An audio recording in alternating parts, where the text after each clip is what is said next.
စိတ်ကောင်းဆိုဒီမှာအခြေခံအားဖြင့်ပြောမယ်ဆိုရင်သူများပေါ်မှာယုံရတဲ့စိတ်မရှိဘူးကြိုးသားတယ်ဖြောင့်မတ်တယ်သူများအကျိုးကိုလိုလားတဲ့စိတ်မေတ္တာထားတယ်ကရုဏာထားတယ်မုဒိတာပွားတယ်ဒီစိတ်တွေကစိတ်ကောင်းတယ်လို့ပြောရမယ်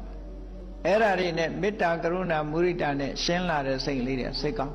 တရားတရားရှိတယ်ကုသိုလ်ကောင်းမှုပဲစိတ်ညွတ်တယ်စိတ်ကောင်းဟိရိရှိတယ်ဥဒ္ဒပရှိတယ်မကောင်းတာလောမှာရှက်တယ်မကောင်းတာလောမှာကြောက်တယ်အဲ့ဒါနဲ့တွဲလာတဲ့စိတ်ဒီစိတ်ကောင်းအားလုံးလို့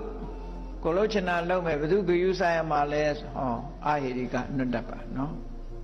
လူတွေကပြောလို့ရှိကြတယ်အိုင်တုံးကဲတဲ့အဲ့ဒါကိုပဲအဟုတ်လုပ်ပြီးတော့အိုင်တုံးကဲလုံးနေချတာဟောဘယ်သူဂယုဆိုင်ရမှာလဲဆိုတဲ့ဟာလေးနဲ့ပြောကြအေးဘယ်သူမှဂယုမဆိုင်ချင်နေကိုယ့်ကိုယ်တော့ဂယုဆိုင်ရမှာပေါ့ကိုယ့်ကိုယ်တောင်ဂယုမဆိုင်ဘူးဆိုလို့ရှိရင်လူမိုက်ဖယ်လေလူမိုက်ဆိုတာဘာမှမသိလို့မိုက်တာကိုပြောတာ